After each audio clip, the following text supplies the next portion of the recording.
పెరిగాను. నేను ఎప్పుడు కూడా బయటికి ఏమి ఎక్స్పోజ్ చేయను, పంచుకోను. కానీ మానవత్వానికి, మనతో తిరిగిన వాళ్ళకి, మనతో స్నేహం చేసిన వాళ్ళకి, వాళ్ళు ఏదన్నా కూడా నేను కాదనే పరిస్థితిలో ఉండలేను. వాళ్ళు ఏదైనా ఎవరికి రోడ్డు మీద ఏ ఇబ్బంది పడినా వెంటనే జాలిగా కొంచెం మనసు ఇదవుతుంది. ఆ విధానంతో ఉన్నాను.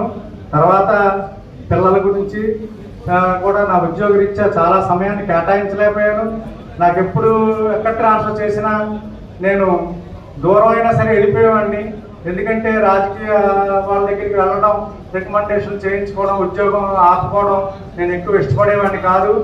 ఎక్కడికి ఎలిమినిపేట, గుమ్మలక్ష్మీపురం అని ఇక్కడికి 350 కిలోమీటర్లు ఉంటుంది. అది చేశాను. 7 సంవత్సరాలు పాడేరులో చేశాను.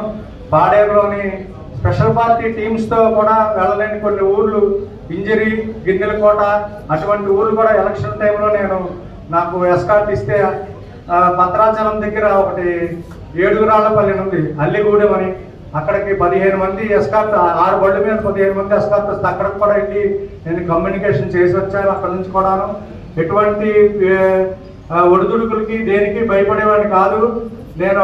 ఎందుకంటే నేను ఎక్కువ మానవతా దృక్పథంతో ఉంటాను. మావోయిస్టులు కదా, వాళ్ళు ఎవరైనా చేస్తే చెయ్యనే ఉంది. మనము మానవుడే, వాళ్ళే మానవుడే. ఆ ఉద్దేశంతో ఉండేవాడికి నేను పోలీసు, వాళ్ళు మావోయిస్టులు, వాళ్ళు ఏదో చేశారు, మనం ఏదో చేశారు, ఆ ఉద్దేశంతో నేను ఎప్పుడు ఉండేవాడిని కాదు. అందరికీ కూడా మంచి జరగాలి, ఎవరికైనా మంచి ఉండాలి, మంచి జరగాలి. వారితో ఆప్యాయత, రిలేషన్ మెయింటైన్. నాతోటి చిన్నతనం నుంచి ఎవరు రిలేషన్ చేసిన ఇప్పటికీ నేను వాళ్ళతోటి రిలేషన్ చేస్తున్నాను. నా భార్యని వివాహం జరిగింది కూడా నా స్నేహితుడు నందాజీ వాళ్ళ ద్వారా జరిగింది.